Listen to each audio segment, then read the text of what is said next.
तो आज से 9th क्लास शुरू होगी। ये इन्वायरमेंट के लिए इम्पोर्टेंट है। कुछ क्वेश्चन देख लेना, यहाँ से मिलेंगे आप लोगों को जो यूपीएससी ने क्वेश्चन पूछे हुए हैं पहले भी। और मेरा मानना ये है ना, ज्योग्राफी में आप लोग अगर एनसीईआरटी पे बिलीव करके ओनली एनसीईआरटी ही पढ़ोगे तब भी कल्याण हो जाएगा। पीवाईक्यू कर लेना और अपनी ट्रिक है। मेरा मानना देखो, ज़्यादा सोर्स बढ़ाने की ज़रूरत है नहीं। और मैं फिर बता रहा हूँ, एनसीईआरटी कर लो, एनसीईआरटी कर लो प्लस पीवाईक्यू जो अपन करेंगे अब की बार 1995 से लेके, मैं तो 2011 से लेके 2024 तक ही है, पर कुछ क्वेश्चन है जो थोड़ा बेसिक के लिए देखा जा सकता है। 2024 तक इस पे आर&डी अच्छे से कर लो, ठीक है। आर&डी कर लो प्लस अपनी ट्रिक, आराम से। कोई ज़रूरत नहीं है एक्स्ट्रा फालतू की बुक पढ़ने की, कुछ भी ज़रूरत नहीं है। देखो, अगर आना होगा क्वेश्चन यहीं से आ जाएगा, ठीक है। मान लो एनसीईआरटी से आ गया, आधा क्वेश्चन है मान के चलो यहाँ से आ सकता है, उसके बाद में बचा कुछ है अपनी ट्रिक से सॉल्व हो जाएगा। अगर इनके बाहर आया, मान लो एनसीईआरटी से भी नहीं आया, पीवाईक्यू से भी नहीं आया, मान लो अपनी ट्रिक से भी नहीं हुआ, तो वो किसी से होगा भी नहीं, तो उस चीज़ की टेंशन लो ही मत, पहली बात। दूसरी बात, इस एग्ज़ाम की कट ऑफ ऐसा नहीं है कि 90% जा रही है, 80%। आज भी 45 से लेके 50% के बीच में ही कट ऑफ है इसका। तो भाई इतने क्वेश्चन तो मेरा मानना है कि एनसीईआरटी से अगर आप देखोगे, अगर आप एनसीईआरटी पढ़ते हो 6 to 12, ठीक है, मतलब किसी सारे सब्जेक्टों को मान के चलो, तो 30 से लेके 40 क्वेश्चन जरूर एनसीईआरटी से आते हैं। ये बेसिक क्वेश्चन 30 से 40 आपको एनसीईआरटी से मिल जाएगी, इसकी मैं गारंटी दे रहा हूँ। चाहे किसी साल का पेपर उठा के देख लो आप। फिर बात आती है पीवाईक्यू पे। मेरा इतना अनुभव रहा है पीवाईक्यू पे, अगर आप अच्छे से काम करते हो पीवाईक्यू पे आर&डी के लगा के, तो 50 से 60 क्वेश्चन कहीं नहीं जाते हैं, मतलब ये इनको भी मान के चलो। फिर रही अपने पास ट्रिक वाला, ट्रिक में मान के चलो कि आखिरी मान लो 20-30 करंट अफेयर के बचते हैं क्वेश्चन, जो रैंडम क्वेश्चन आते हैं। अगर आप उस पर अगर ट्रिक लगाए तो मेरा ये मानना है कि 15+ क्वेश्चन आप आराम से सही कर सकते हो। तो मेरा माना कि अगर मान लो एनसीईआरटी आपने अच्छे से कर लिया, पीवाईक्यू अच्छे से कर लिया, तो आराम से आप 60 से लेके 70 क्वेश्चन के बीच में सही कर सकते हो आराम से, कोई बड़ी बात नहीं है।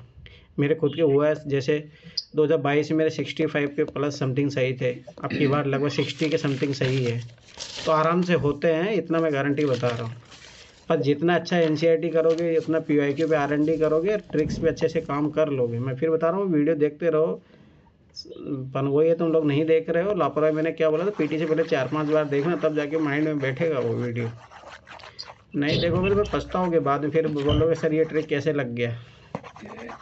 तो ये चीज़ याद रखना, मैं पहले ही बता रहा हूँ। लापरवाही करोगे, अब क्लास नहीं कर रहे हैं तो यही होगा।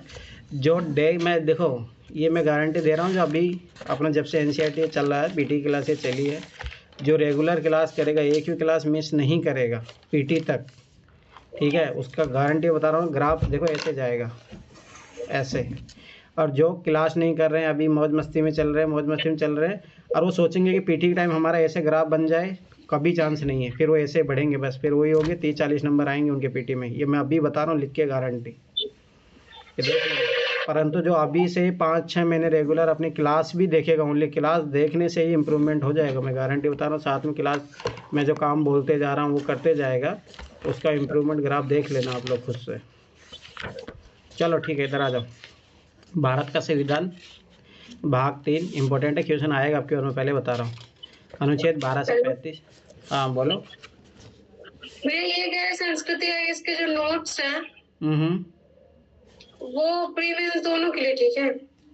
कौन से सब्जेक्ट की बात कर रहे हो आप, पहले ये बताओ। सारे सब्जेक्ट के संजय भैया जितने लिए थे वो सब दे दिए अरे वो हमको। नहीं, ऐसा नहीं, क्लास देख लो ना। अगर आपको अगर संस्कृत या ऐसे देखना तो क्लास देख लो, क्लास मेरे पास है, मैं उसका एक्सेस दे दूंगा आपको। इकोनॉमिक्स का एक ही अरुण का है, क्लास देखने का टाइम नहीं है ना, इसी का हाँ तो सोचते हाँ, नोट्स उसका एक यार उनका पढ़ लो, वो मैंने देख के भेजा था, वो पीटी प्लस मेंस दोनों के लिए। और बताओ।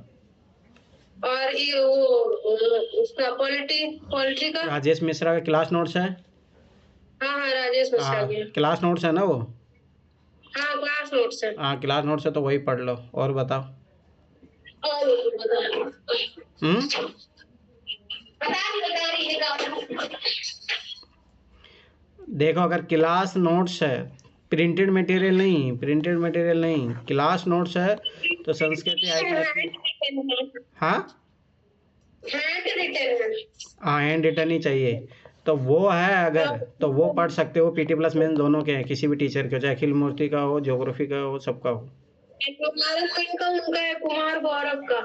हाँ, ये भी लिखे हैंड रिटन नोट्स है ना। हाँ, हाँ, ये भी पीटी प्लस मेंस होता है। और आधुनिक भारत का अखिल मूर्ति सर का, मतलब हिस्ट्री पूरी अखिल मूर्ति सर हाँ की। हाँ, वो मोर देन इनफ है। मैं पिछले इतने सालों से उसी का ही पढ़ा हूँ नोट्स, और कुछ ही नहीं पढ़ा मैंने। ठीक है। पर एनसीईआरटी पढ़ना जरूरी है, मैं पहले बता रहा हूँ, वो पढ़ रहे हो, कोई इशू नहीं हाँ, है। मतलब एनसीईआरटी के साथ ये नोट्स बस है हाँ ना। हाँ, बस कोई ज़रूरत नहीं है और कुछ पढ़ने की, कुछ भी ज़रूरत नहीं। ठीक है, चलो। भारत का संविधान। हाँ सर ये एनसीईआरटी 9th वाली ओपन की आपने? हाँ, 9th क्लास ही है, 9th क्लास है। ठीक है। भाग 3 में अनुच्छेद 12 से 35 तक क्या दिया है? मूल अधिकार दिया है। ये याद रखना कि अनिवार्य कुछ शर्तों के साथ कुछ अपवाद और युक्तियुक्त निबंधन के अधीन द्वारा प्रदत्त है। तो ये देखो 2018 में डायरेक्ट ये पूछा था। तो मैं पहले बता रहा हूँ, पता होना चाहिए कि समता का अधिकार में क्या है, ये सब सारी चीज़ें पता होनी चाहिए। जैसे अब की बार यहाँ से क्वेश्चन पूछा, लगभग पिछले तीन चार सालों से लगातार ये क्वेश्चन पूछ ही रहा है यहाँ से। तो समता का अधिकार आता है आर्टिकल 14 से लेके 18 तक। पहली बात ये पता होनी चाहिए, वो डायरेक्ट पूछ लेता है। ठीक है। विधि के समक्ष एवं विधियों के समान संरक्षण आर्टिकल 14। और अब की बार मैं पहले बता रहा हूँ, जैसे अब की बार इतना पॉलिटिकल जितना इजी आया था ना 2025 में, उतना टफ पेपर आएगा। तो थोड़ा डीप में जाके पढ़ना पड़ेगा भाई, आर्टिकल 14 में क्या दिया हुआ है। ये नहीं पूछ लेगा कि आर्टिकल 14 क्या है, जैसे आर्टिकल 21 का पूछ लिया था। नहीं, आपको थोड़ा डीप में जाके पढ़ना पड़ेगा। मैं पहले ही बता रहा हूँ, क्वेश्चन पेपर टफ बनेगा अब की बार। नहीं विश्वास हो तो आप जितने भी ओड ईयर के पेपर उठा के देख लो। ओड ईयर पेपर में एप्लीकेशन बेस्ड क्वेश्चन पूछता है, और जो इवन ईयर पेपर होता है उसमें डायरेक्ट इन्फॉर्मेशन पूछता है यूपीएससी। तो ये चीज़ याद रख लेना, चाहे ज्योग्राफी हो चाहे कोई सा सब्जेक्ट का हो, एप्लीकेशन बेस्ड क्वेश्चन पूछे जाएंगे। ठीक है। धर्म, मूलवंश, जाति, लिंग या जन्म स्थान के आधार पर, ये आर्टिकल 15 है। लोक नियोजन के विषय में आर्टिकल 16 है। अस्पृश्यता आर्टिकल 17 है। उपाधियों का अंत आर्टिकल 18 है। जो उपाधियों का अंत देखो, और ये हो रहा है यूपीएससी जो अनटच थे, जहाँ से यूपीएससी पूछता नहीं था क्वेश्चन, आजकल वहीं से पूछा। जैसे उपाधियों का अंत 2021 में पूछा। ठीक है, ये कहीं से पूछता ही नहीं था कभी। आर्टिकल 14 में 2021 में पूछा। ठीक है। पिछले 2-3 सालों से संवैधानिक उपचारों का अधिकार पूछ रहा है, जो जितने भी रिट है उसके बारे में 2-3 बार क्वेश्चन पूछ लिया है। तो ये चीज़ तो भूल जाओ अभी कि आप हाँ ये छोड़ दो, ये पढ़ लो, टॉपर्स ने ये बोल दिया है, वो गया फॉर्मूला। पढ़ना पड़ेगा सब कुछ अच्छे तरीके से। स्वतंत्रता का अधिकार ये याद रखना कि आर्टिकल 19 से लेके 22 तक है। अभिव्यक्ति, सम्मेलन, संघ, संचरण, निवास और वृत्ति का स्वतंत्रता आर्टिकल 19। अपराधों के लिए दोष चिन्ह के संबंध में संरक्षण आर्टिकल 20। प्राण और दैहिक स्वतंत्रता का संरक्षण आर्टिकल 21। 6 से 14 वर्ष की आयु के बच्चे को निःशुल्क अनिवार्य शिक्षा आर्टिकल 21A। कुछ दशाओं में गिरफ्तारी और निरोध से संरक्षण आर्टिकल 22। ठीक है। शोषण के विरुद्ध अधिकार आर्टिकल 23 और 24, जिसमें मानव के दुर्व्यवहार और बलात्श्रम का प्रतिषेध आर्टिकल 23 आएगा। परिस संकट में कार्य में बालकों के नियोजन का प्रतिषेध आर्टिकल 24। धर्म की स्वतंत्रता का अधिकार आर्टिकल 25 से लेकर 28 तक है। अंतःकरण की और धर्म के अबाध रूप से मानने, आचरण और प्रचार की स्वतंत्रता आर्टिकल 25। धार्मिक कार्य के प्रबंध की स्वतंत्रता आर्टिकल 26। किसी विशेष धर्म की अभिवृद्धि के लिए करों के समुदाय के संबंध में स्वतंत्रता आर्टिकल 27। राज्य निधि से पूर्णतः पोषित शिक्षा संस्थानों में धार्मिक शिक्षा या धार्मिक उपासना में उपस्थित होने के संबंध में आर्टिकल 28। संस्कृति और शिक्षा संबंधी अधिकार अल्पसंख्यक वर्गों को, अब की बार ये ना ये क्वेश्चन आने का चांसेस है, थोड़ा इसके बारे में अच्छे से पढ़ लेना, क्योंकि अमेंडमेंट हुआ बोर्ड में इनमें तो चल रहा है, तो ये चीज़ याद रखना। अल्पसंख्यक वर्ग अपनी भाषा, लिपि या संस्कृति विषय हितों का संरक्षण, ये आर्टिकल इंपॉर्टेंट रहेगा, आर्टिकल 29 अच्छे से पढ़ लेना। अल्पसंख्यक वर्ग द्वारा अपने शिक्षा संस्थानों के स्थापना और प्रशासन आर्टिकल 30। आर्टिकल 31 जो है हटा दिया गया है संपत्ति के अधिकार के साथ। अब संवैधानिक उपचारों का अधिकार आर्टिकल 32। भीमराव अंबेडकर ने कहा था कि संविधान की आत्मा है, ये चीज़ याद रखना। ऐसा नहीं कि कॉन्स्टिट्यूशन में दिया है ऐसे करके यूपीएससी पूछ सकता है। उच्चतम न्यायालय उच्च न्यायालय के निर्देश या आदेश या रिट द्वारा प्रदत्त अधिकारों को कराने का उपचार, ये याद रखना रिट। ये 5 जो प्रकार की रिट होती है, जैसे आपके 2024 में यूपीएससी ने क्वेश्चन पूछा, 2022 में पूछा, तो ये चीज़ रखना अच्छे से, इसके बारे में पता होना चाहिए, हर 1-2 साल में रिपीट कर रहा हूँ। अभी राजा प्रेमबल, भारत का संविधान, पहली बात याद रखना कि प्रेमबल संविधान का पार्ट है, ठीक है, उद्देश्य का। इसमें क्या आता है, हम भारत के लोग जो है, भारत को संपूर्ण प्रभुत्व संपन्न समाजवादी पंथ निरपेक्ष लोकतंत्रात्मक गणराज्य बनाने के लिए तथा उसके समस्त नागरिकों को न्याय कितने प्रकार का, 3 प्रकार का, कौन कौन सा, सामाजिक, आर्थिक और राजनीतिक, स्वतंत्रता 5 प्रकार की, विचार, अभिव्यक्ति, विश्वास, धर्म और उपासना की स्वतंत्रता, समता 2 प्रकार की, प्रतिष्ठा और अवसर की समता प्राप्त कराने के लिए तथा उन सब में व्यक्ति की गरिमा और राष्ट्र की एकता और अखंडता सुनिश्चित करने वाली बंधुता बढ़ाने के लिए दृढ़ संकल्प होकर अपनी संविधान सभा में आज तारीख 26 नवंबर 1949 ईस्वी को इतर द्वारा संविधान को अंगीकृत, अधिनियमित और आत्मकृत करते हैं। ये याद रखना है, संविधान दिवस मनाया जाता है 26 नवंबर को, पहली बात। दूसरी बात ये चीज़ याद रखना कि अभी जो विंटर सेशन में जितने भी बिल आ रहे हैं, क्योंकि विंटर सेशन में कोई ध्यान नहीं देता कि कौन सा बिल आया है, कौन सा चला गया है। तो एक तो जो अभी मानसून सेशन हुआ है पीटी के बाद, तो मानसून सेशन में जितने भी बिल पारित हुए हैं वहाँ से क्वेश्चन बनता है, ये चीज़ याद रख लेना। तो मानसून सेशन में जितने बिल पारित हो उनको अच्छे से पढ़ लेना, पीटी प्लस मेंस दोनों के लिए। और अभी जो विंटर सेशन आएगा इसमें कुछ बिल होंगे इंट्रोड्यूस, और कौन से पारित हो गए उन पे क्वेश्चन बनने की प्रोबेबिलिटी रहती है, आप चाहे पिछले सालों को उठा के देख लो। फिर उसके बाद में बजट सेशन आएगा तो उससे भी क्वेश्चन बनता है। तो ये तीनों सेशन हमेशा याद रखना। पीटी प्लस मेंस के लिए मान के चलो पीटी में 1-2 क्वेश्चन कंफर्म आते हैं, मेंस में भी ये मान के चलो 2 से 3 क्वेश्चन बिल से रिलेटेड आते ही हैं जरूर, तो उस पर अच्छे से काम कर लेना। 6 चैप्टर पढ़ेंगे इसमें। भारत का संविधान भाग 4 नागरिकों को मूल कर्तव्य दिए हैं, ये सब याद होने चाहिए, प्रेमबल याद होना चाहिए, फंडामेंटल राइट, डीपीएसपी हो गया, ये फंडामेंटल ड्यूटी हो गया। तो आपके मान के चलो पीटी में 3 से 4 क्वेश्चन कंफर्म सही होंगे अगर ये अच्छे तरीके से पता है आपको। अनुच्छेद 51 ए है, मूल कर्तव्य है, भारत के प्रत्येक नागरिक का कर्तव्य होगा कि वह संविधान का पालन करने और उसके आदर्शों, संस्थाओं, राष्ट्रध्वज और राष्ट्रगान का आदर करे। स्वतंत्रता के लिए हमारे राष्ट्रीय आंदोलन को प्रेरित करने वाले उच्च आदर्शों को हृदय में संजोए रखे और उनका पालन करे। भारत की संप्रभुता, एकता और अखंडता की रक्षा करे और उसे अक्षुण्ण बनाए रखे। देश की रक्षा करे, आह्वान किए जाने पर राष्ट्र की सेवा करे। भारत के सभी लोगों में समरसता और समान भातृत्व की भाईचारा की भावना निर्माण करे, जो धर्म, भाषा, प्रदेश या हर वर्ग पर आधारित सभी भेदभाव से परे हो। ऐसी प्रथाओं का त्याग करे जो महिलाओं के सम्मान के विरुद्ध हो। अगर मेरा मानना है कि ना, कभी आपको ऐसे लगे कि भाई मेरी आइडियोलॉजी कैसी है, मैं कॉन्स्टिट्यूशन के पैरामीटर में सही हूँ या नहीं हूँ, तो ये 10-11 जो है ना, इस पैरामीटर रोज़ पढ़ के दोहरा लिया करो, तो आपको पता लग जाएगा कि आप क्या गलतियाँ करें और क्या नहीं।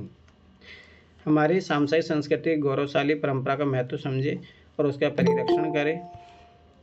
कौन जागता रहता है? चलो ठीक है। प्राकृतिक पर्यावरण की, जिसके अंतर्गत वन, झील, नदी और वन्य जीव रक्षा करे और उसका संवर्धन करे तथा प्राणी मात्र के प्रति दया भाव रखे। वैज्ञानिक दृष्टिकोण, मानववाद और ज्ञानार्जन तथा सुधार की भावना का विकास करे। सार्वजनिक संपत्ति को सुरक्षित रखे और हिंसा से दूर रहे। व्यक्तिगत और सामूहिक गतिविधियों के सभी क्षेत्रों में उत्कर्ष की ओर बढ़ने का सतत प्रयास करे, जिससे राष्ट्र निरंतर बढ़ते हुए प्रयत्न और उपलब्धियों की नई ऊंचाई को छू सके। और यदि माता पिता या संरक्षक है, 6 वर्ष से 14 वर्ष तक की आयु वाले अपनी यथास्थिति बालक या प्रतिपाल्य को शिक्षा का अवसर प्रदान करे, जो बाद में जोड़ा गया था। अब देखो ये चैप्टर इंपॉर्टेंट इसलिए हो जाता है, आगे जाके यही चैप्टर बहुत बड़े बड़े। अब देखो इसमें है ना, जब हम 6th क्लास में पढ़े थे, उल्टा इससे कम 6 क्लास से कम मैटर दिया होगा यहाँ पे, तो अपने 6 क्लास अच्छे से पढ़ा था इसलिए क्वेश्चन पूछा। ठीक है, अब देखो ये क्या आप जानते हैं, ये यूपीएससी 2018 में जाके देखना क्वेश्चन आया हुआ है। भारतीय संघ राज्य का सबसे दक्षिणी बिंदु, जो इंदिरा बिंदु कहा जाता है, सन 2004 में सुनामी लहरों के कारण समुद्र में जलमग्न हो गया था। ये क्वेश्चन आया है, इनडायरेक्ट वे से आया है कि भारत का कौन सा जो पार्ट है वहाँ पे जो सुनामी इस टाइप का क्वेश्चन आया हुआ है, देखना जाके। चलो ठीक है। भारत विश्व की प्राचीनतम संस्कृतियों में से एक है। पिछले 5 दशकों में भारत ने सामाजिक आर्थिक रूप से बहुमुखी उन्नति की है। कृषि, उद्योग, तकनीकी और सर्वांगीण आर्थिक विकास में अद्भुत प्रगति हुई है। भारत का विश्व के इतिहास में इतिहास में भी महत्वपूर्ण योगदान रहा है। ये इंट्रोडक्शन के लिए बहुत अच्छी लाइन है, ऐसे में हो गया या आप कहीं पे जीएस के आंसर में इसको डाल सकते हो। अब भाई भारत कहाँ स्थित है? भारत एक विशाल देश है, ये उत्तरी गोलार्ध में स्थित है। अपन छठी क्लास का जब पढ़ा था तब देखा था अपन ने। देखो ये याद रखो, ऐसे करके इसको डिवाइड किया गया है। तो ये नॉर्थ हो गया, ये साउथ हो गया, ये ईस्ट हो गया, ये वेस्ट हो गया। तो भारत इसके इधर किधर है? नॉर्थ में ही है, ठीक है। और इसका मुख्य जो भाग है 8 डिग्री 4 मिनट उत्तर से लेकर 37 डिग्री 6 मिनट उत्तर अक्षांश तथा 68 डिग्री, अब देखो यहाँ से लेके यहाँ तक बताया है, और ये यहाँ से लेके 68 से लेके 97 यहाँ तक का बताया हुआ है। तो ये तो देखो छोटे मोटे एग्जाम में पूछा जाता है, यूपीएससी कभी ऐसा नहीं पूछेगा, तो ये चीज़ तो याद रखनी, इतना वो जरूरी नहीं है, ठीक है। 97 जो वनडे एग्जाम में पूछते हैं सर, हाँ, भारत की स्थिति, तो ये हाँ वही ना, छोटे मोटे एग्जाम में पूछा जाता है। और 68 ये ऐसे याद कर, आप छोटे बड़े यूपीएससी तो नहीं पूछेगा, इतना टेंशन मत लो, ठीक है। पूर्व देशांतर तक है, कर्क रेखा 23 डिग्री 23 मिनट उत्तर में, जो यहाँ से अपन जानते हैं कि यहाँ से लगभग गुजरती है, देश को लगभग 2 बराबर भागों में बांटती है। मुख्य भूभाग के दक्षिण पूर्व में अंडमान होने के बाद द्वीप समूह बंगाल की खाड़ी में तथा दक्षिण पश्चिम में द्वीप समूह अरब सागर में स्थित है। अपने एटलस द्वीपों समूह ज्ञात करें तो अपने को पता ही यहाँ पे है, और लक्षद्वीप इधर है।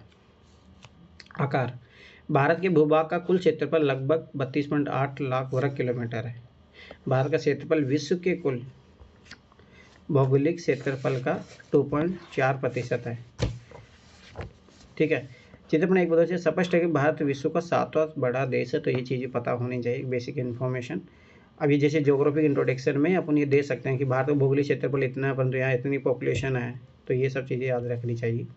भारत की स्थल सीमा रेखा लगभग 15,200 किलोमीटर है, और समुद्री तट रेखा अंडमान होने के बाद द्वीप समूह तथा लक्षद्वीप समूह के साथ 7,516.6 किलोमीटर है। तो ये चीज़ पता होना चाहिए, लगभग हाफ है, लगभग अगर अपन देखोगे तो जो स्थल रेखा ज़्यादा है। तो यूपीएससी पूछेगा तो कभी फैक्ट नहीं पूछेगा, वो आपसे है ना स्टेटमेंट देके क्वेश्चन पूछ लेगा, ठीक है। या भी ये नॉर्मल है, ये क्वेश्चन देख लेना खुद से।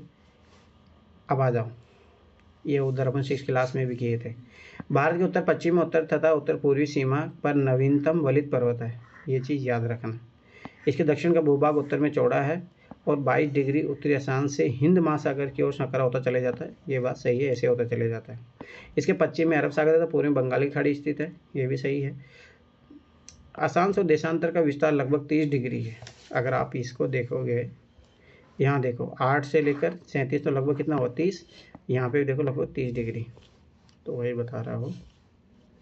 परंतु फिर भी पूर्व पश्चिम का विस्तार उत्तर दक्षिण के विस्तार की अपेक्षा कम प्रतीत होता है, ओनली लगता है अपने को। गुजरात से अरुणाचल प्रदेश के स्थानीय समय में 2 घंटे का अंतर है, अतः 82 डिग्री 30 मिनट पूर्व देशांतर रेखा को भारत की मानक यामोत्तर माना गया है, जो कि उत्तर प्रदेश में मिर्ज़ापुर से गुजरती है। छोटे मोटे एग्जामों में, वनडे एग्जाम में पूछा जाता है। अक्षांश का प्रभाव दक्षिण से उत्तर की ओर दिन और रात की अवधि पर पड़ता है। देखो दोनों क्वेश्चनों का आपको आंसर मिल गया, ये वाले, ठीक है, दोनों क्वेश्चनों का आंसर मिल गया। भारत तथा विश्व, भारतीय भूखंड एशिया महाद्वीप के पूर्व और पश्चिम के मध्य में स्थित है, ठीक है।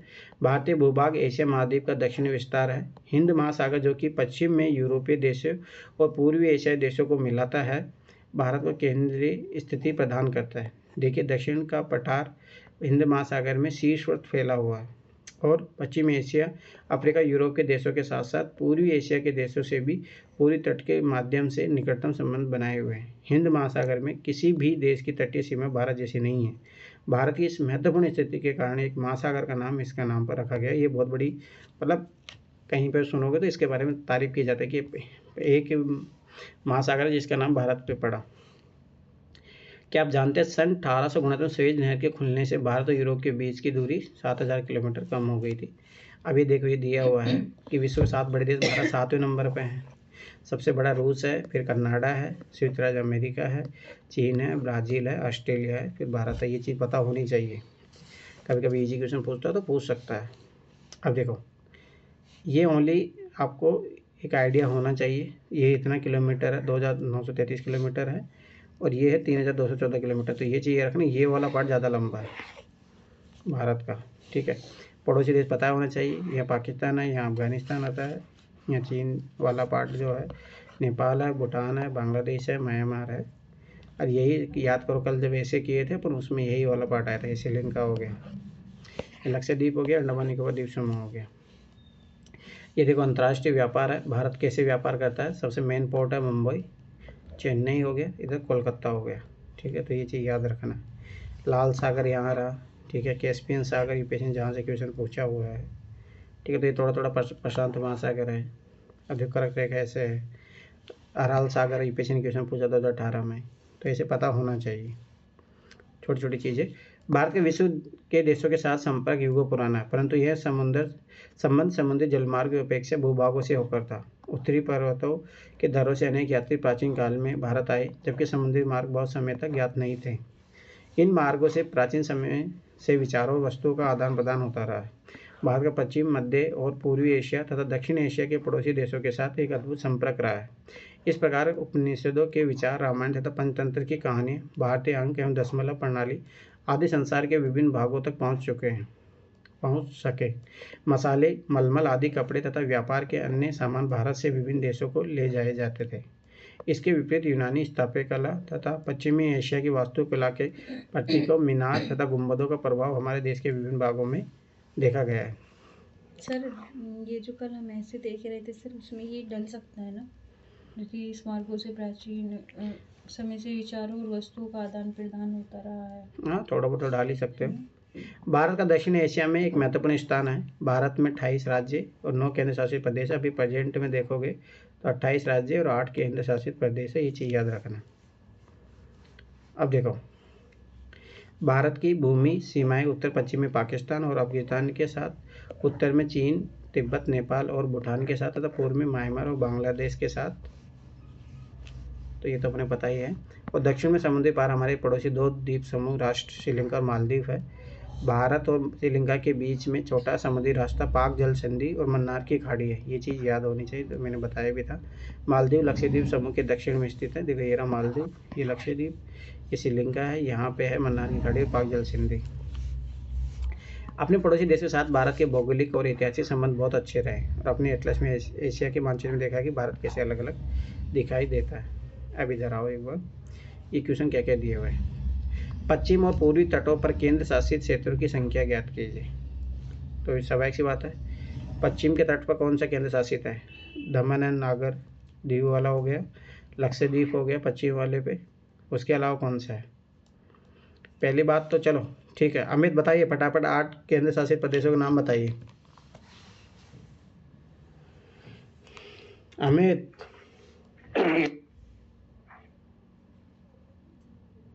क्या हुआ बताइए, 8 केंद्र शासित प्रदेशों के नाम बताना है। नगीना? दिल्ली। हाँ दिल्ली, बताओ।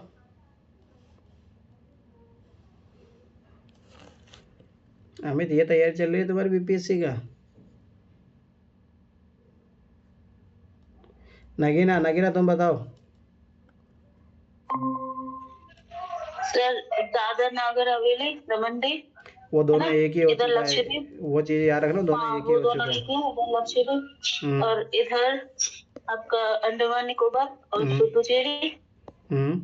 पुडुचेरी याद रखना, नॉर्थ में इधर हो भी जाएगा है। आपका पुडुचेरी का पार्ट एक इधर भी है, 2 पार्ट इधर है, 1 पार्ट इधर है,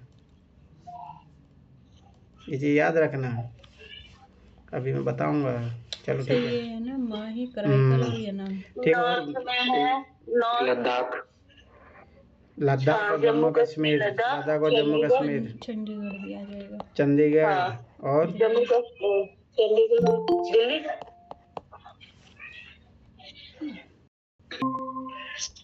चंडीगढ़।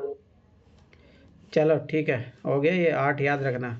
तो ये पश्चिमी और पूर्वी तटों पर कौन कौन से होंगे ये पता होना चाहिए। चलो, क्षेत्रफल के आधार पर सबसे बड़ा सबसे छोटा राज्य कौन सा है? चलो बताइए अमित, क्षेत्रफल के आधार पर सबसे बड़ा कौन सा राज्य है?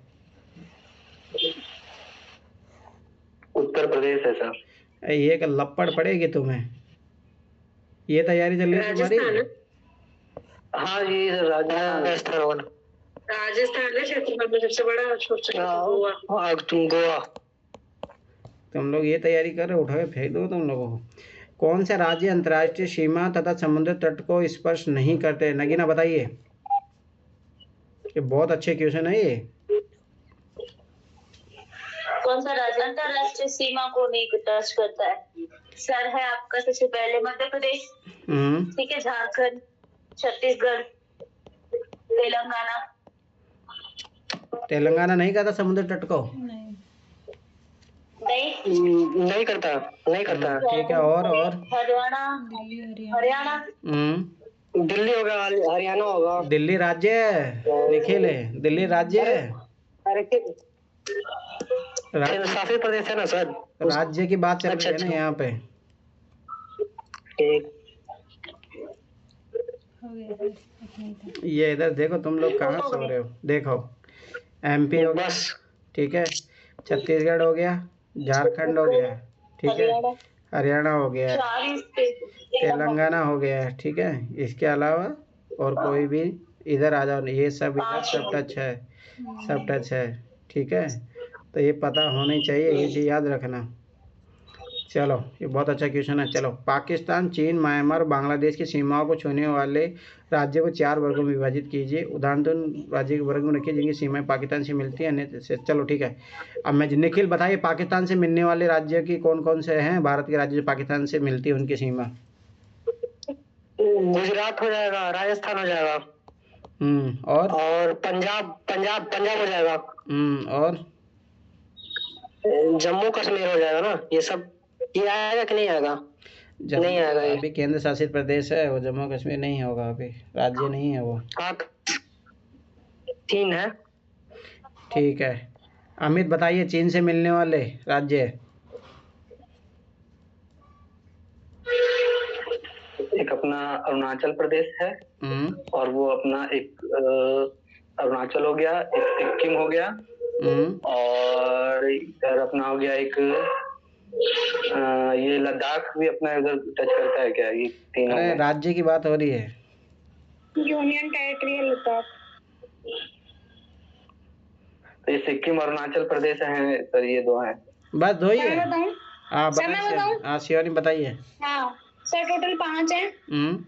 मैं अगर JNK को मिलाते हैं तो 5 हैं। JNK, पहले JNK बोलते थे, अब कुछ और बोलते हैं। JNK, हिमाचल प्रदेश, और यूके मतलब उत्तराखंड, सिक्किम, और AP अरुणाचल प्रदेश। ठीक है, चलो म्यांमार से बताइए शिवानी, म्यांमार से कौन कौन से राज्य हैं भारत के जो जोड़ते? म्यांमार से 4 हैं, अरुणाचल प्रदेश, नागालैंड, मणिपुर, मिजोरम। ठीक है, छोटी बताइए बांग्लादेश से मिलने वाले। पश्चिम बंगाल, बिहार, मेघालय, त्रिपुरा। सही है।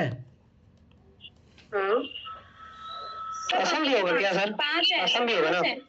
सिक्किम भी है, पश्चिम बंगाल, बिहार, सिक्किम, मेघालय, त्रिपुरा। सिक्किम नहीं है, सिक्किम नहीं है। असम होगा। बाउंड्री तो टच हो। त्रिपुरा, मेघालय, असम, असम हो सकता है।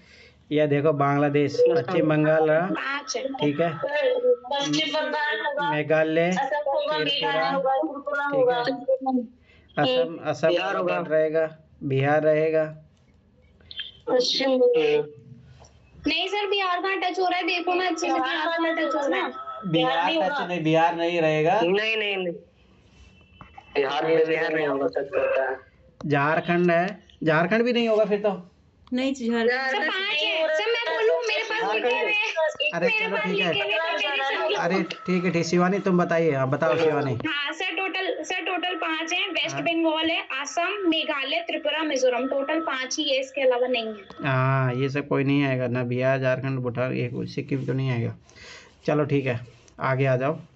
सन 1947 से पूर्व भारत में 2 प्रकार के राज्य थे, प्रांत और रियासत। वायसराय द्वारा नियुक्त अंग्रेज अधिकारी प्रांतों पर शासन करते थे, और रियासतों का शासन स्थानीय शासकों द्वारा पैतृकता के आधार पर अंग्रेजी शासकों की प्रभुसत्ता मानकर स्वायत्ता से किया जाता था। अब देखो, ये पता होना चाहिए तुम लोग, ये बेसिक इंडिया के बारे में आइडिया नहीं है तो तुम क्या क्वेश्चन करोगे? अरे क्वेश्चन पूछता है एक चीज़ यार, इंडिया के मैप से एक आध क्वेश्चन जरूर आता है, तो बेसिक इन्फॉर्मेशन पता होनी चाहिए, ठीक है। ये कोई काम का नहीं है। चलो आगे देखो, आ जाओ। चलो अब मैं जिसे पूछूंगा वही जवाब देगा। सना बताइए, कर्क रेखा किस राज्य से नहीं गुजरती है? पहले तो बंद कर दो कॉपी को। हाँ अब बताओ। Sir 1 minute. ये तो छठी क्लास में भी किए थे, और अब नहीं होगा तो उठा कर फेंक दूंगा तुम्हें। सर उड़ीसा से, त्रिपुरा, राजस्थान, छत्तीसगढ़ से तो गुजरती है। ठीक है। अमित बताइए, भारत के सबसे पूर्वी देशांतर कौन सा है? अमित। पूर्वी देशांतर, हाँ सर बता रहा हूँ सर।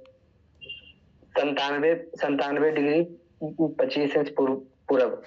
ठीक है। निखिल उत्तराखंड, उत्तर प्रदेश, बिहार, पश्चिम बंगाल, सिक्किम की सीमा किस देश को छूती है? नेपाल। पक्का? हाँ सर, वहीं पे रहते हैं ना हम लोग। अरे वाह। चलो छोटी बताइए, ग्रीष्मावकाश में आप यदि कवरत्ती जाना चाहते तो किस केंद्र शासित क्षेत्र में जाएंगे? लक्षद्वीप। चलो नगीना, मेरे मित्र एक ऐसे देश के निवासी है जिस देश की सीमा भारत के साथ नहीं लगती है, आप बताइए वह कौन सा देश है? ताजिकिस्तान। चलो अगले क्वेश्चन के लिए तैयार हो जाओ नगीना। अरब सागर तथा बंगाल की खाड़ी में स्थित द्वीप समूह के नाम बताइए, फटाफट बताओ। नगीना बताइए, क्या हो गया? लक्षद्वीप। और बंगाल की खाड़ी यस में? Correct answer. और बंगाल की खाड़ी में कौन आएगा? बंगाल की खाड़ी, अंडमान निकोबार। और दक्षिण में कौन से द्वीपीय देश हमारे पड़ोसी है? मालदीव। बस मॉरिशस भी। उठा के फेंक दूंगा। मॉरिशस। श्रीलंका और मालदीव। तो मॉरिशस भी तो है पास में।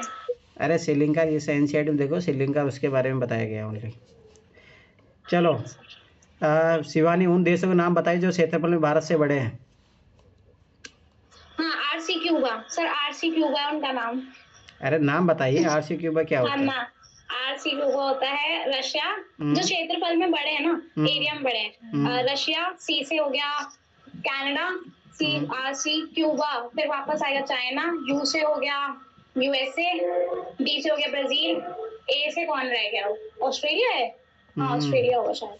हाँ आरसी अरे ये क्यूबा। दिया तो है यहाँ पे, 7वें नंबर पे है भारत। रूस, कनाडा, संयुक्त राष्ट्र अमेरिका, चीन, ब्राजील, ऑस्ट्रेलिया, फिर भारत। हाँ आरसी क्यूबा। चलो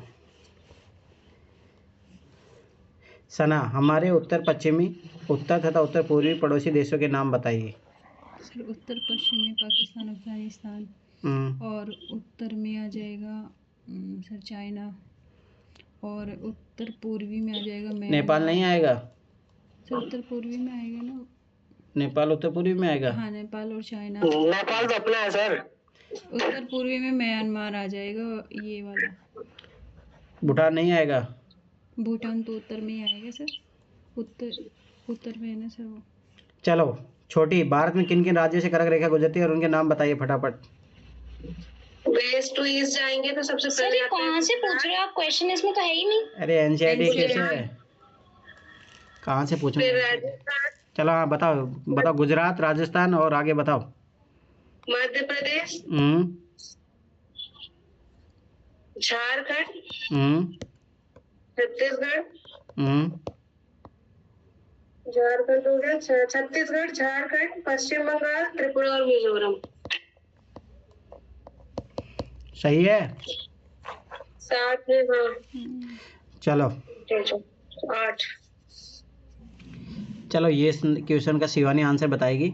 हिंद महासागर में भारत की केंद्रीय स्थिति, इसे किस प्रकार का लाभ प्राप्त हुआ, बताइए Shivani. Yes sir, central location of the India at the head of the Indian Ocean is considered to be the great significance। क्योंकि सबसे पहली बात, इंडियन ओशन में मतलब अगर कोई भी मलक्का स्ट्रेट से जाएगा या फिर वो सुएज कैनाल से जाएगा तो उसे इंडियन ओशन में होकर ही जाना पड़ेगा। और हमारी जो वो है ना, क्या बोलते हैं सर उसको, कोस्ट लाइन, वो बहुत बड़ी है। अगर कभी हमारे को शिप इंडस्ट्रीज चालू करनी हो उसके लिए हमारे लिए बहुत अच्छा है। और एक हमारे मतलब हम ट्रेड बैरियर लगा सकते हैं कभी भी, अगर हमारा किसी भी कंट्री से कुछ होता है तो मतलब यहाँ पे टैरिफ्स वगैरह लगा सकते हैं, क्योंकि यहाँ पे पास में मलाक्का स्ट्रेट है, उधर सुएज कैनाल है, उधर अरेबियन सऊदी अरेबिया के साइड जाते हैं। तो कोई भी शिप को अगर गुजरना होगा तो इधर से होते गुजरना होगा। सिग्निफिकेंस तो ये है। गेटवे, हाँ, Indian Ocean is the gateway to the east and west. अच्छा, ठीक है, चलो इसमें कुछ कुछ क्वेश्चन वाले अच्छे क्वेश्चन है। ये तो काम का नहीं है।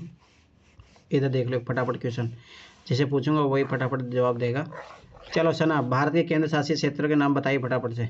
भारत के केंद्र शासित प्रदेश सर पहले तो कितने हैं ये बताइए। सर 8 है। हाँ बताओ नाम फटाफट। सर दादरा एंड दमन दीव, पुडुचेरी और लक्षद्वीप, अंडमान निकोबार, चंडीगढ़, जम्मू एंड कश्मीर और लद्दाख। दिल्ली कौन बोलेगा? दिल्ली। ठीक है अमित, भारत के सबसे पूर्वी और पश्चिमी देशांतर बताइए। सबसे पूर्वी और पश्चिमी देशांतर।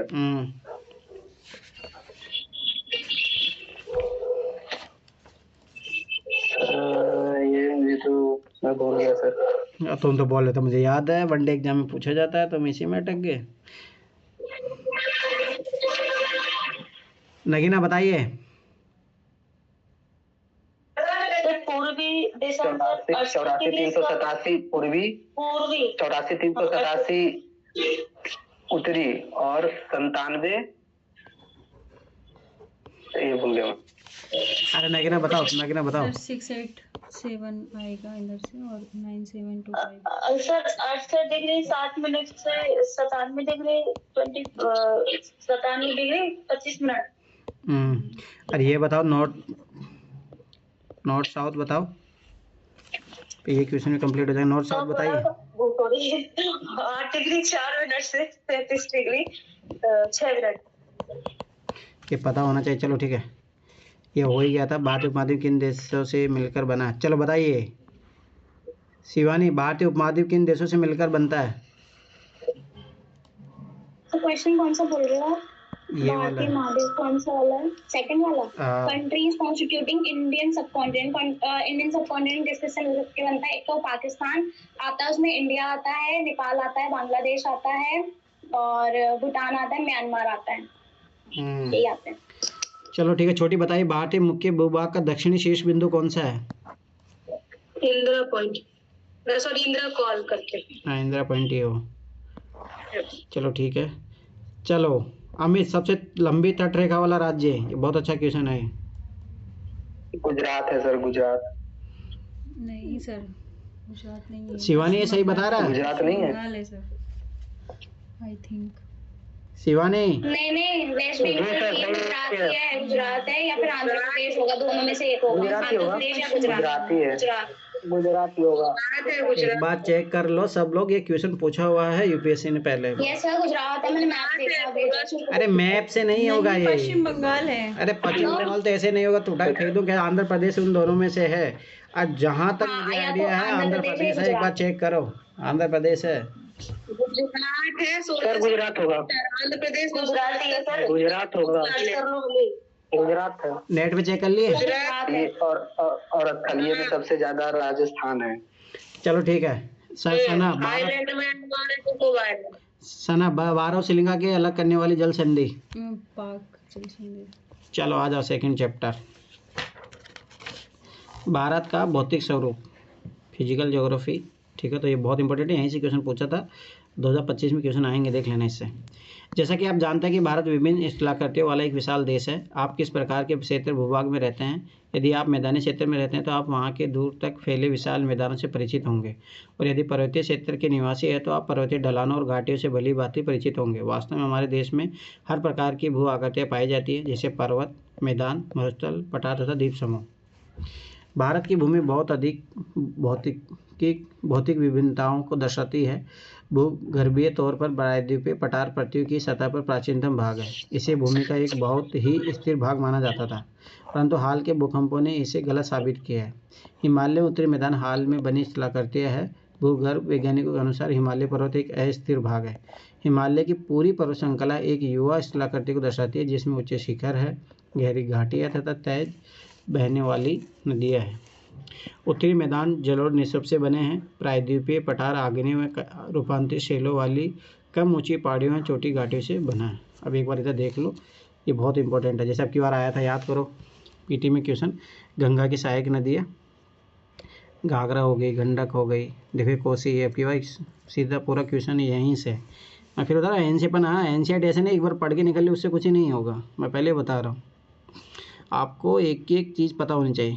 पामी ग्रंथि हिंदू कोश और कुनुकुल श्रेणी से उनसे मिलकर बनी है, ठीक है। 2021 का क्वेश्चन देखो कि झेलम नदी, रावी नदी, सतलुज नदी, ये तीनों जाके रुको एक मिनट, है ना, ये तीनों है। यहाँ पे एक और है, ये जब सतलुज में जाके मिलती है, यहाँ पे एक और नदी है, वो शायद इन्होंने इसका दिया। तो यूपीएससी ने यही क्वेश्चन पूछा था। गारो, खासी, जयंतिया पहाड़ियाँ, ब्रह्मपुत्र नदी इधर है, डाफला, ये सब वो पहाड़ियों के नाम हैं। सोन नदी, ये चंबल नदी है, ये यमुना की सहायक नदी है, ठीक है। ये पता होना चाहिए, मतलब मानसरोवर झील, कैलाश श्रेणी, ये धर्रे वरे भी यूपीएससी ने क्वेश्चन पूछे हैं। चलो ठीक हो, नहीं इधर आ जाओ। भारत की भौगोलिक आकृति को निम्नलिखित वर्गों में विभाजित किया जा सकता है। हिमालय पर्वत श्रृंखला, उत्तरी मैदान, प्रायद्वीपीय पठार, भारतीय मरुस्थल, तटीय मैदान और द्वीप समूह। तो सबसे पहले अपन पढ़ेंगे हिमालय पर्वत के बारे में, यहीं से क्वेश्चन पूछा था 2021 में, और 2021 और 2023 का क्वेश्चन देखना भी। भारत की उत्तरी सीमा पर विस्तृत हिमालय भूगर्भीय रूप से युवा एवं बनावट के दृष्टिकोण से वलित पर्वत श्रृंखला है। यह पर्वत श्रृंखलाएं पश्चिम पूर्व दिशा से में सिंधु से लेकर ब्रह्मपुत्र तक फैली है। हिमालय विश्व सबसे ऊंची पर्वत श्रेणी है और एक अत्यधिक असम अवरोधों में से एक है। यह 2400 किलोमीटर की लंबाई में फैले एक अर्धवृत्त का निर्माण करती है, मतलब इस टाइप से, मतलब ऐसे है हिमालय का फॉर्मेशन। इसकी चौड़ाई कश्मीर में 400 किलोमीटर और अरुणाचल में 150 किलोमीटर, ये चीज़ पता होनी चाहिए। वेस्ट पार्ट इसका ज़्यादा चौड़ा है, ईस्ट में जाके छोटी हो जाती है, कम चौड़ी हो जाती है। पश्चिमी भाग की अपेक्षा पूर्वी भाग की ऊंचाई में अधिक विविधता पाई जाती है। अपने पूरी देशांतरे विस्तार के साथ हिमालय को 3 भागों में बांट सकते हैं। इन श्रृंखलाओं के बीच बहुत अधिक संख्या में घाटियाँ पाई जाती है। सबसे उत्तरी भाग में स्थित श्रृंखला को महान या आंतरिक हिमालय या हिमाद्री कहते हैं। ये चीज़ याद रखना, यही 2023 में आया था, तो ये चीज़ पता होना चाहिए।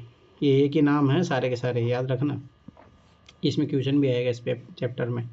यह सबसे अधिक सतत श्रृंखला है जिसमें 6000 मीटर की औसत ऊंचाई वाले सर्वाधिक ऊंचे शिखर है। इसमें हिमालय के सभी मुख्य शिखर है। तो हिमालय कुछ ऊंचे शिखर कौन कौन से हैं? माउंट एवरेस्ट जो नेपाल में है 8848, फिर कंचनजुंगा भारत में है 8598, मकालू नेपाल में है 8481, धौलागिरी नेपाल 8172। के क्वेश्चन पूछ सकता है, याद करो आपके जैसे क्वेश्चन पूछ लिया था।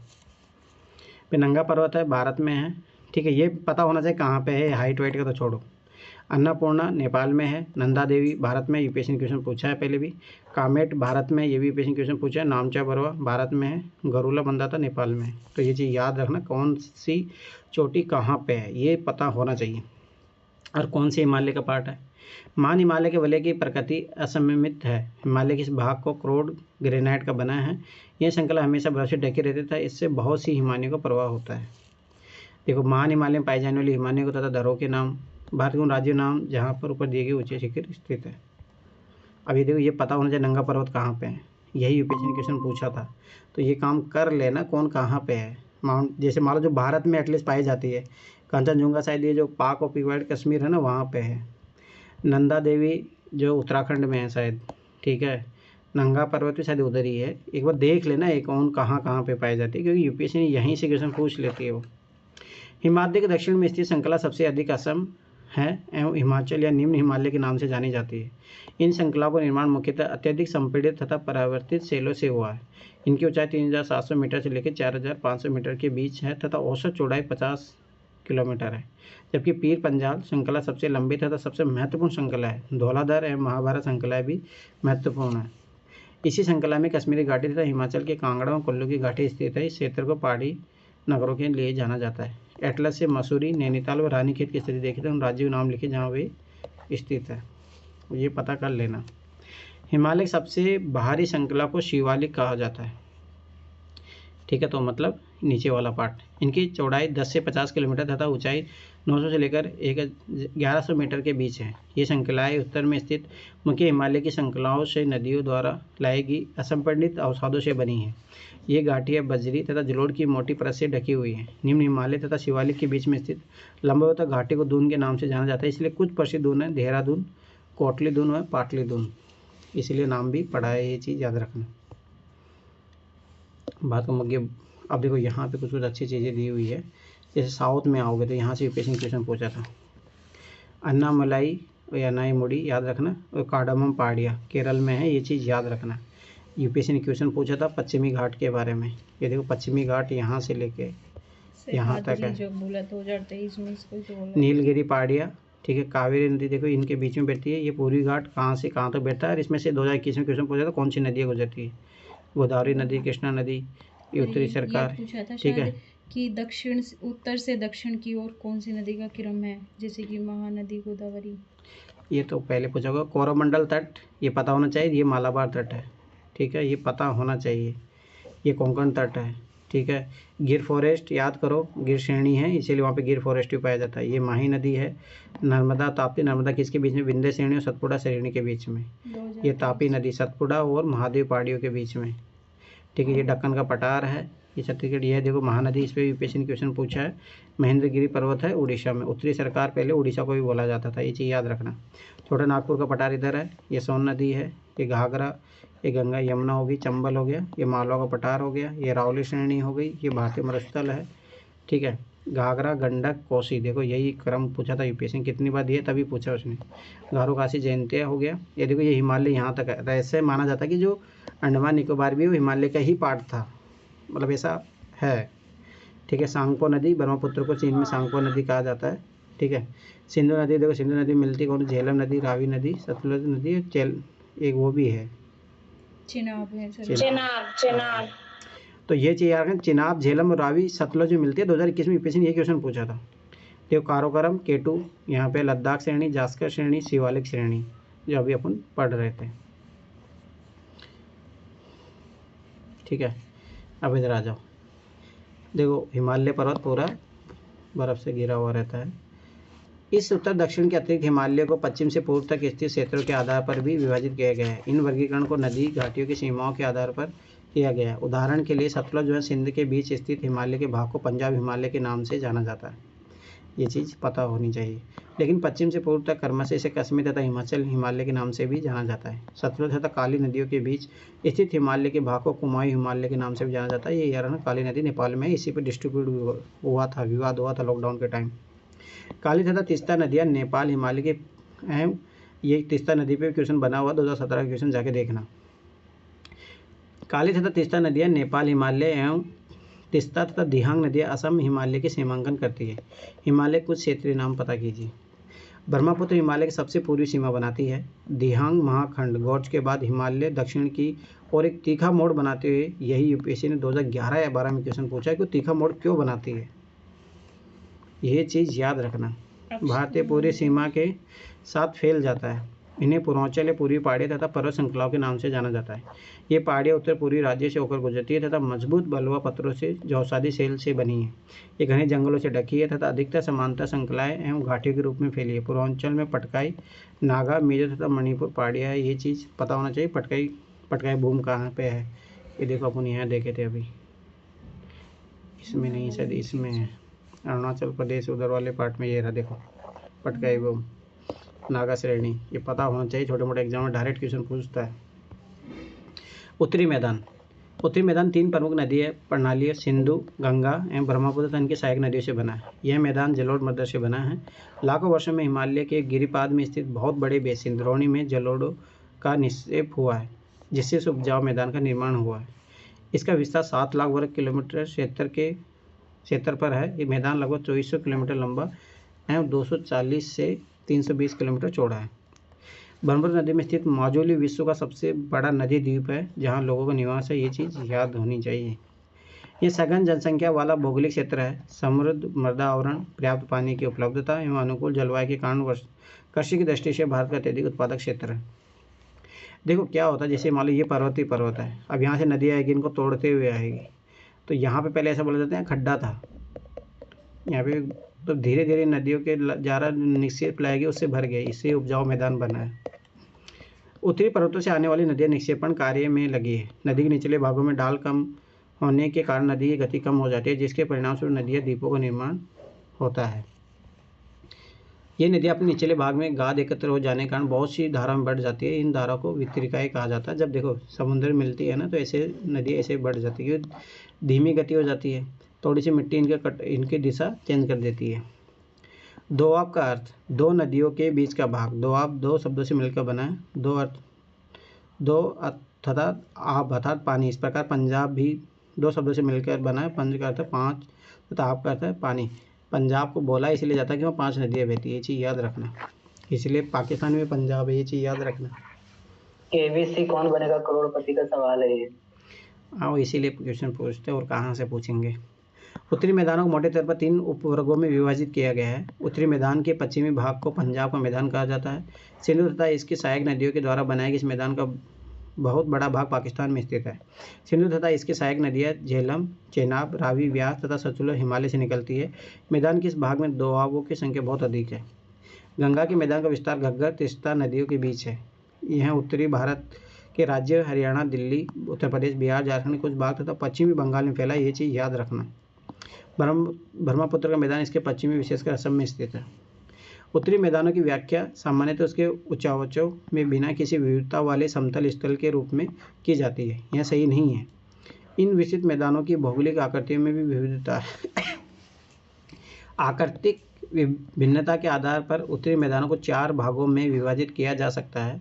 नदियाँ पर्वतों से नीचे उतरते समय शिवालिक की ढाल पर 8 से 16 किलोमीटर के चौड़ी पट्टी में गुटिका का निक्षेपण करते हैं। इसे भाबर के नाम से जाना जाता है। यूपीएससी ने क्वेश्चन पूछा हुआ है। सभी सरिताएं इस भाबर पट्टी में विलुप्त हो जाती है। मतलब क्या होता है, आप जब फट्टे ऐसे छोटे छोटे पत्थर आ जाते हैं, वहाँ पे ऐसे नदियाँ इसके नीचे से बहती है। इस पट्टी के दक्षिण में ही सरिताएं और नदियाँ पुनः निकल जाती है। जब यहाँ से देखो वापस निकल जाएगी।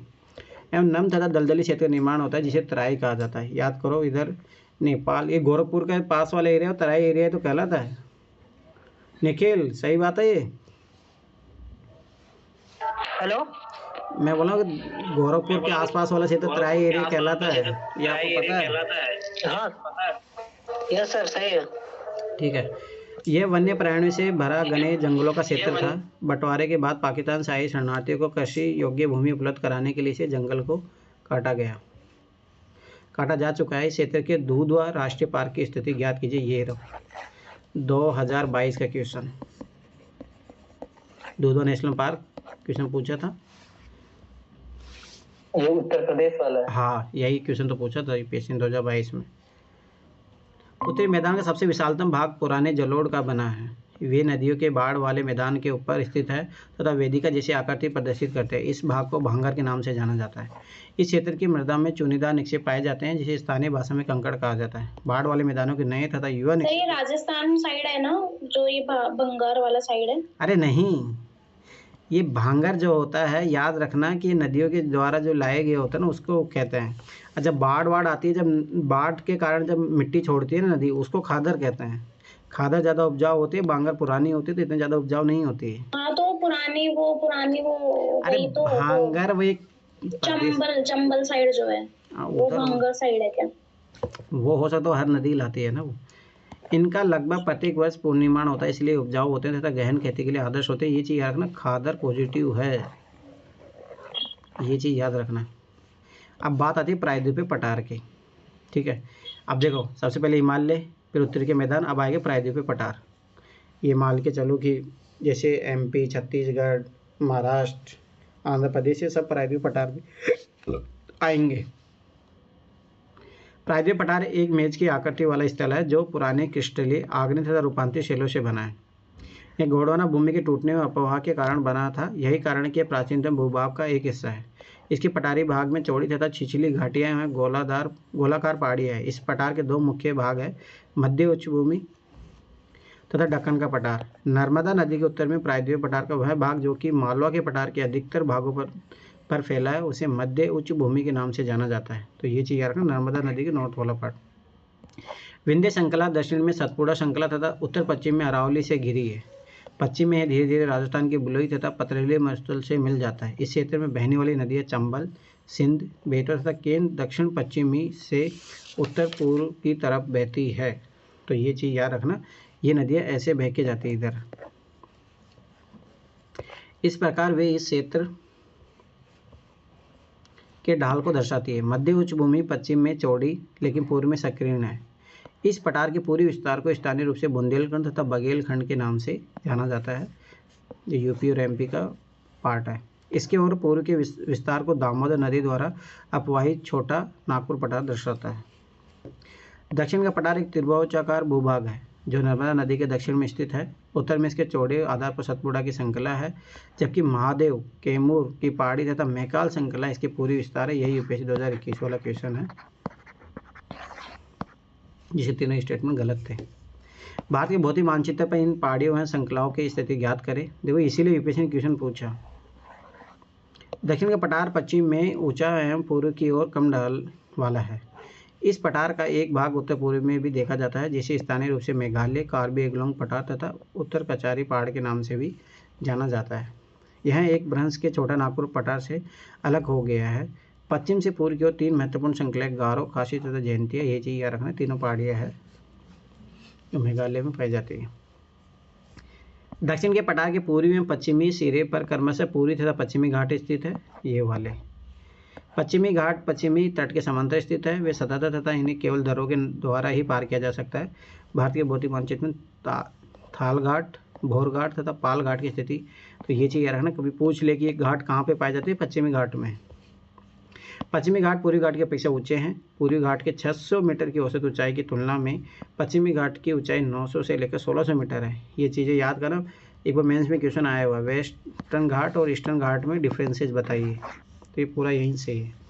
पूर्वी घाट का विस्तार महानदी घाटी से दक्षिण में नीलगिरी तक है। पूर्वी घाट का विस्तार सतत नहीं है, यह अनियमित है एवं बंगाल की खाड़ी में गिरने वाली नदियों ने इनको काट दिए है। पश्चिमी घाट में पर्वतीय वर्षा होती है। यह वर्षा घाट के पश्चिमी ढाल पर आर्द्र हवा के टकराकर ऊपर उठने के कारण होती है। पश्चिमी घाट को विभिन्न स्थानीय नामों से भी जाना जाता है। पश्चिम घाट की ऊंचाई उत्तर से दक्षिण की ओर बढ़ती जाती है। इस भाग के शिखर ऊंचे हैं, जैसे अनाईमुड़ी, ये राजस्थान पीछे से डायरेक्ट क्वेश्चन आया हुआ है 2018 का, देखना, तथा डोडा बेटा, ठीक है। पूर्वी घाट की सबसे ऊंची शिखर है महेंद्रगिरी 1500 मीटर। ये चीज़ याद रखना, छोटे मोटे एग्जाम में डायरेक्ट क्वेश्चन पूछा जाता है। पूर्वी घाट के दक्षिण पश्चिम में सेवराई तथा जावेडी की पहाड़ियाँ है स्थित है। उडगम मंडलम, जिसे ऊटी के नाम से जाना जाता है, फिल्मों में बहुत बार सुना होगा, लोग वहाँ घूमने जाते हैं, तथा कोडा ऊटी से जब मेरे को राज मूवी याद आती है।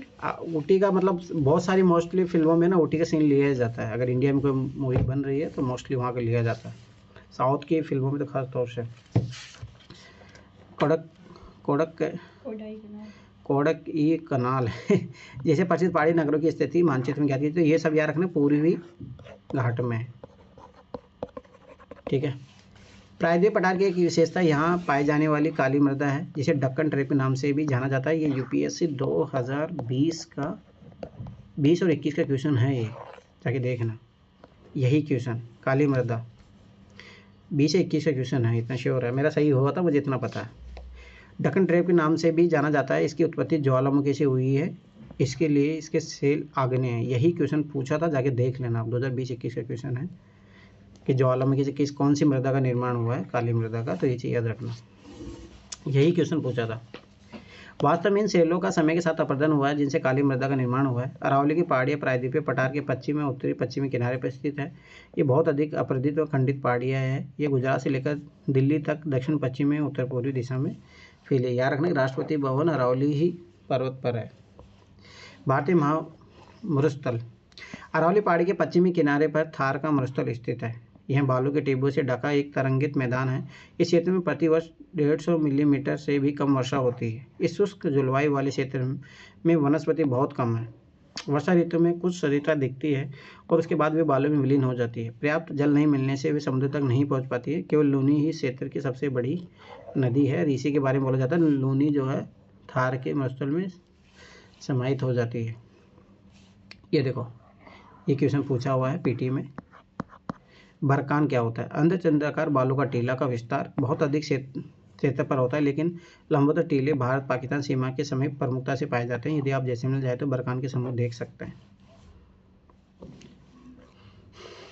तटीय मैदान, प्रायद्वीपीय पठार के किनारे संकीर्ण तटीय पट्टियों का विस्तार है। यह पश्चिमी अरब सागर से लेकर पूर्व में बंगाली खाड़ी तक विस्तृत है। पश्चिमी तट, पश्चिमी घाट तथा अरब सागर के बीच स्थित एक संकीर्ण मैदान है। इस मैदान के 3 भाग हैं। तट के उत्तरी भाग को कोंकण, ये चीज़ याद रखना, ये इंपॉर्टेंट है। कोंकण में आता है मुंबई तथा गोवा।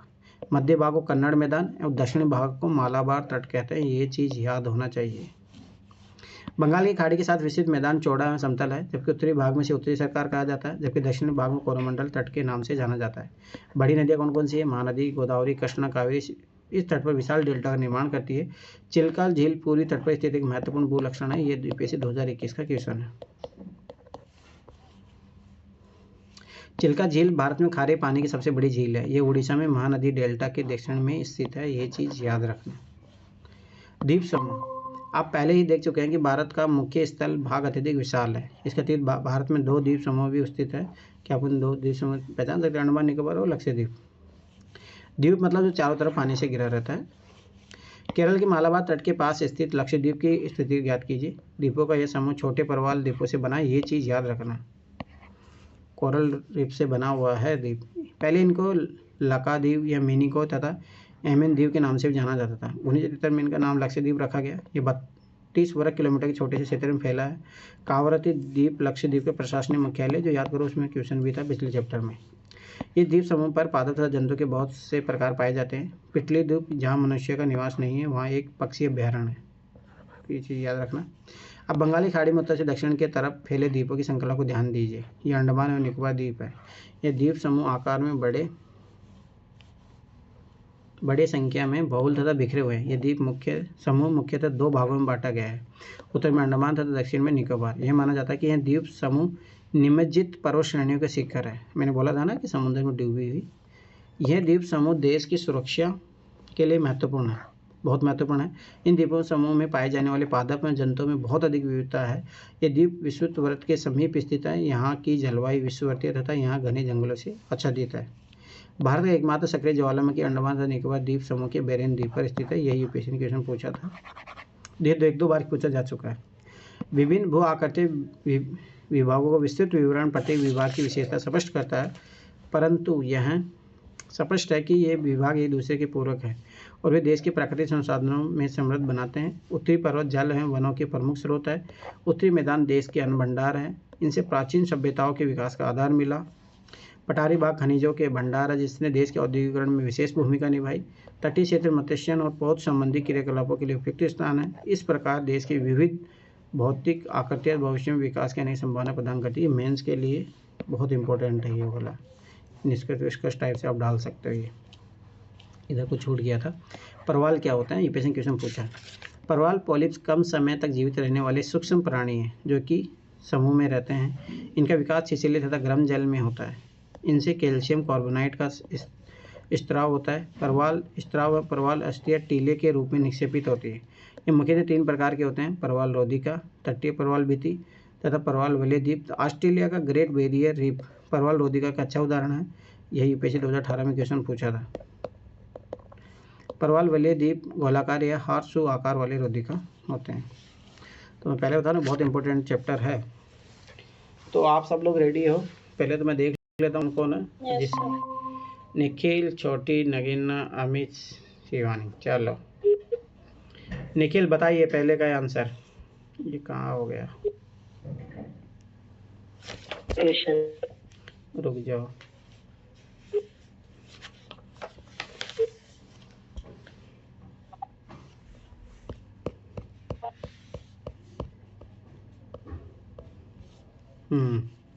ये पहले क्वेश्चन है। एक स्थलीय भाग जो तीनों ओर से समुद्र से घिरा होता है उसको क्या कहते हैं निखिल?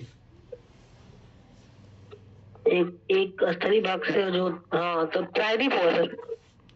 ठीक है। छोटी बताइए, भारत के पूर्वी भाग में म्यांमार की सीमा का निर्धारण करने वाले पर्वतों का संयुक्त नाम क्या है? पूर्वांचल। पूर्वांचल?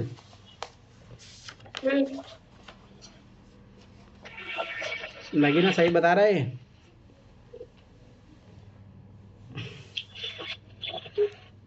हिमाचल होगा ना? म्यांमार का पूछा। पूर्वांचल होगा। पूर्वांचल सही है ना? ठीक है। शिवानी बताइए, गोवा के दक्षिण में स्थित पश्चिमी तटीय पट्टी को क्या कहते हैं? गोवा में जो है वो है कोंकण कोस्ट।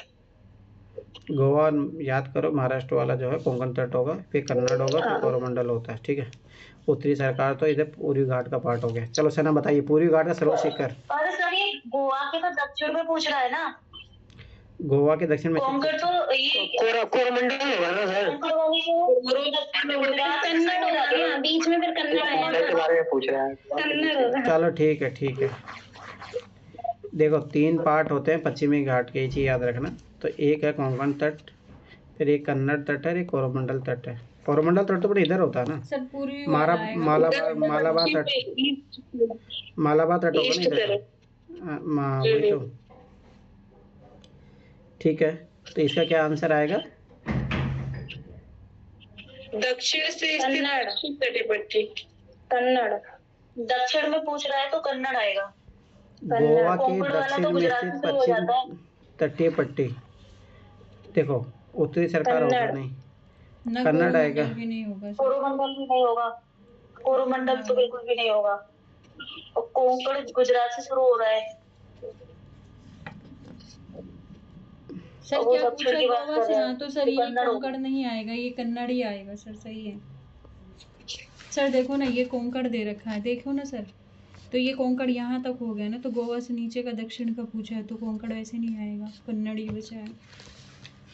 चलो ठीक है सना बताइए, पूर्वी घाट का सर्वोच्च शिखर कौन सा है? अनाईमुडी। ठीक है। चलो अमित, बाबर क्या होता है? जब हिमालय से बड़े बड़े पत्थर टूट कर आते हैं पानी के साथ, फिर वो पत्थर थोड़ा छोटे आकार ले लेते हैं, जहाँ पे नदियां जाती है और नदियां विलुप्त हो जाती है और वहां से नीचे से पानी बहने लग जाती है, उसी को भाबर कहते हैं। ठीक है, सही है। चलो शिवानी बताइए, हिमालय के 3 प्रमुख विभागों के नाम उत्तर से दक्षिण के क्रम में बताइए। हिमालय के 3 प्रमुख विभागों के नाम उत्तर से दक्षिण, मतलब नॉर्थ से साउथ बताने हैं ना। हाँ, तो पहला है ग्रेट हिमालयास, जिसको हिमाद्री कहते हैं, हिमाचल और शिवालिक। ठीक है। अरावली और विंध्याचल की पहाड़ियों के बीच में कौन सा पठार स्थित है? नगीना। मालवा। सही है। भारत के उन द्वीपों के नाम बताइए जो प्रवाल भित्ति के हैं। सना बताइए। सर लक्षद्वीप। ठीक है।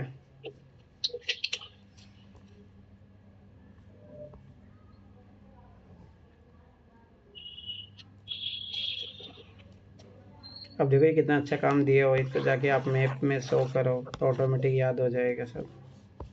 चलो हो गया ये 2 चैप्टर। सना ने कुछ आंसर लिखे, वो चेक कर लेते हैं, उसके बाद में फिर ऐसे ही क्लास शुरू करेंगे। अब सब लोग आंसर लिखो, तुम लोगों से 1-1 2-2 आंसर भी नहीं लिखा जा रहा है, क्या ही करोगे फिर तुम लोग।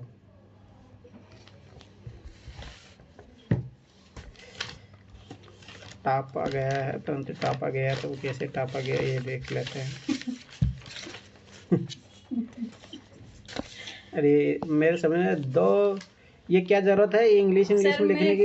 खुद समझने के लिए, फिर सर ने आपने भी बोला था सर इंग्लिश पढ़ने की। तो भाई तो पेपर में पढ़ो ना, तो इसके लिख के काहे टाइम खराब कर रहे हो? फिर बस सर यही याद हो जाएगी सर। फालतू में। चलो ठीक है। विश्व में लोहे एवं इस्पात उद्योग के स्थानिक प्रतिरूप में परिवर्तन का विवरण दीजिए। तो भाई पहली बात, इस क्वेश्चन की डिमांड ये है कि आपको डिस्क्राइब करना है इसके बारे में कि जो स्थानिक प्रतिरूप में परिवर्तन हुआ है पूरे विश्व के लेवल में, तो वो कैसे हुआ है। विश्व में लोहे इस्पात उद्योग का स्थानिक प्रतिरूप बदलता रहा, जो कि तकनीकी प्रगति, कच्चे माल की उपलब्धता, परिवहन सुविधाओं और बाजार मांग जैसे कारकों से प्रभावित हुआ है। एकदम सही बात है। लौह उद्योग में स्थानिक प्रतिरूप में परिवर्तन निम्न कारण इस प्रकार है। औद्योगिक क्रांति के समय यह उद्योग मुख्य रूप से लोहा, इस्क और कोयले की खदानों के पास केंद्रित था। ब्रिटेन, अमेरिका आदि जैसे देशों में उद्योग कच्चे माल और ऊर्जा स्रोतों की उपलब्धता के कारण विकसित हुआ। ठीक है। तकनीकी नवाचार, नई प्रौद्योगिकी और उत्पादन प्रक्रिया के विकास से कच्चे माल के स्रोतों के करीब लौह इस्पात संयंत्रों की स्थापना करना संभव हो गया। परिवहन लागत कम हुई, दक्षता में सुधार हुआ। ठीक है। वैश्वीकरण की प्रक्रिया का लोहा इस्पात उद्योगों के स्थानिक पैटर्न पर महत्वपूर्ण प्रभाव पड़ता है। उद्योग विश्व स्तर पर तेजी से एकीकृत हो गया। कम श्रम लागत और कम पर्यावरणीय नियमों वाले देशों में उत्पादन सुविधाएं स्थापित कर रही है। ठीक है। अपन एग्जाम्पल भी लिखने चाहिए ना, कैसे कहाँ। सर एक बात बताऊं आपको, मैंने जो देखा है और ये हिंदी का पैटर्न में डिफरेंस जो मैंने देखा अभी जस्ट देखा है कि पहले ना हम हेडिंग लिखते हैं कि हम मतलब किस बारे में लिख रहे हैं, क्योंकि फिर क्या होता है एग्जामिनर को कचरा पढ़ने की जरूरत नहीं होती अंदर का, मतलब कचरा या कंटेंट आप जो भी बोलो है ना, कंटेंट पढ़ने की जरूरत नहीं होती सॉरी, पर मैं मेरी भाषा में ऐसे ही बोलती हूँ है ना, उसको कंटेंट पढ़ने की जरूरत नहीं होती, वो मतलब पता चल जाता है ना कि इसके बारे में बात हो रही है और फिर वो डायरेक्ट एग्जाम्पल पढ़ता है शायद। ठीक है, वो तो है ही। अभी पहले ही आंसर लिखा है शिवानी टेंशन मत। नहीं मैं बस अपना मतलब वो दे रही थी, मत प्रैक्टिस से आएगा, अभी धीरे धीरे होगा। ठीक हाँ, और मैप में फटाफट दिखा दो तो बस दिख जाता है कि हाँ भैया ये है। मैप बनाना नहीं आता वही तो सीखो ना। चलो ठीक है, कोई नहीं। संसदीय उपलब्धता में बदलाव ने भी लोहा और इस्पात उद्योगों के स्थानिक पैटर्न के बदलाव में योगदान दिया है। हाल ही में कुछ परिवर्तन इस प्रकार है। चीन, ब्राज़ील, भारत जैसे विकासशील देशों में यह उद्योग तेजी से बढ़ रहा है। सस्ती श्रम शक्ति, बड़ी घरेलू बाजार और निवेश में वृद्धि इन देशों को इस्पात उत्पादन का वैश्विक केंद्र बन गया है। इसके अलावा पर्यावरणीय चिंताओं के कारण उद्योग पुनर्चक्रण और ऊर्जा की दक्षता की ओर अग्रसर है। इस प्रकार भारत ने उद्योगों को केंद्र बनाने के लिए निम्न सुझाव दिए। उद्योग केंद्र 10 लाख से कम जनसंख्या वाले क्षेत्रों में उद्योग कुछ दूरी पर स्थित होंगे, अर्थात बस्ती से दूर होंगे। ये कौन पूछ रहा है तुमसे? सर परिवर्तन वाला बता रही हूँ ना, तो सर ये दूंगा लपड़ भाई। 10 लाख से अधिक जनसंख्या वाले क्षेत्रों में उद्योग 25 किलोमीटर दूरी पर स्थित होंगे। लौह इस्पात उद्योग के स्थानिक परिवर्तन आर्थिक तकनीकी पर्यावरणीय जरूरतों के अनुसार होता रहा है। ये वैश्विक उद्योग के विकास पर परिलक्षित करता है। पहली बात इसमें मैं क्वेश्चन क्या था? लौह इस्पात उद्योग के स्थानिक प्रतिरूप में परिवर्तन का विवरण दीजिए। स्पेशल सर मतलब कि कैसे चेंज हुए, लोकेशन चेंज वाला पूछ रहा है कि लोकेशन क्यों चेंज हुई है? हाँ वही पूछा है। वैश्विक लेवल बताता हूँ, इसमें मैप तो जरूर आएगा। पहले आपको शो करना था कि पहले जैसे औद्योगिक प्रदेश थे वहीं पे था, बाद में धीरे धीरे जैसे जैसे हमारे स्वतंत्र देशों का निर्माण हुआ उनकी एनर्जी की रिक्वायरमेंट। सर इसमें ये भी तो आ सकता है कि मतलब जैसे टेक्नोलॉजीज आई तो है ना, मतलब कम्युनिकेशन बढ़ा तो रेल की वजह से भी मतलब पोर्ट के आसपास होने लग गई अब इंडस्ट्रीज। पहले तो आएंगे, लिखा तो है, लेबर फोर्स आएगा, एनर्जी की रिक्वायरमेंट आएगी, सब कुछ आएगा। और सर इंपोर्ट आएगा, इंपोर्ट एक्सपोर्ट का आएगा। बनते थे वहीं बन जाते थे जहाँ वो होता था, कच्चा माल मिलता था वहीं पे हो जाता था। लेकिन फिर धीरे धीरे दूर बने और अब ऐसे कर दिए कि 25 किलोमीटर दूरी पे बनेगा। तो ये चेंज पैटर्न है सर। और श्रम का तो सर लिखे हैं, कुछ तो लिखे हैं सर। चलो ठीक है। भारत में अधिक विकेंद्रित सूती कपड़ा उद्योगों की स्थापना में कारकों का विश्लेषण कीजिए। भारत में सूती कपड़ा, एक कपड़ा कौन से लिखे, उद्योग का विकास विशेष रूप से कुछ क्षेत्रों में हुआ है। जैसे अब देखो पहली बात है भारत में पूछ रहा है, भारत से ही बताया सर। ये आपको ये बताना कि उन कारकों का विश्लेषण कीजिए जिसके कारण जो है ये विकेंद्रित हुआ है। पहले मान लो कि जहाँ कच्चा माल होता था वहीं होता था, परंतु आजकल शहरों में भी हो रहा है, तो उन कारकों का विश्लेषण करना आपको। कुछ है जैसे मुंबई, अहमदाबाद, कोयम्बटूर, सूरत आदि। इसका कारण इन क्षेत्रों में प्राकृतिक, भौगोलिक, आर्थिक, सामाजिक कारकों का प्रभाव है। भौगोलिक और प्राकृतिक कारक, कपास का उत्पादन, महाराष्ट्र, गुजरात, तमिलनाडु में कपास की पर्याप्त उपलब्धता। जलवायु, सूती धागों के निर्माण के लिए नमी युक्त जलवायु प्राप्त होती है। सपाट भूमि, कपड़ा मिलों के लिए भूमि की समतलता और निर्माण में आसानी। पहली बात ये चीज़ नहीं पूछ रहा है, वो आपसे ये पूछ रहा है कि पूछ रहा है ना सर अति विकेंद्रित कारक। अरे वो फैक्टर बताने जिसके कारण ये डिसेंट्रलाइज हुआ है। तो सर आप तो ये बता रहे हो कि जहाँ पे जो पहले प्राकृतिक कारक से भी तो अरे दूंगा लपड़ पड़ेगी। ये देखो ये तो पहले ही पुराने सोर्स है जहाँ पे पहले होता था। अब आपको ये बताना है यहाँ से दूसरी जगह जो फैला है तो क्यों फैला है, वो कारक बताना है।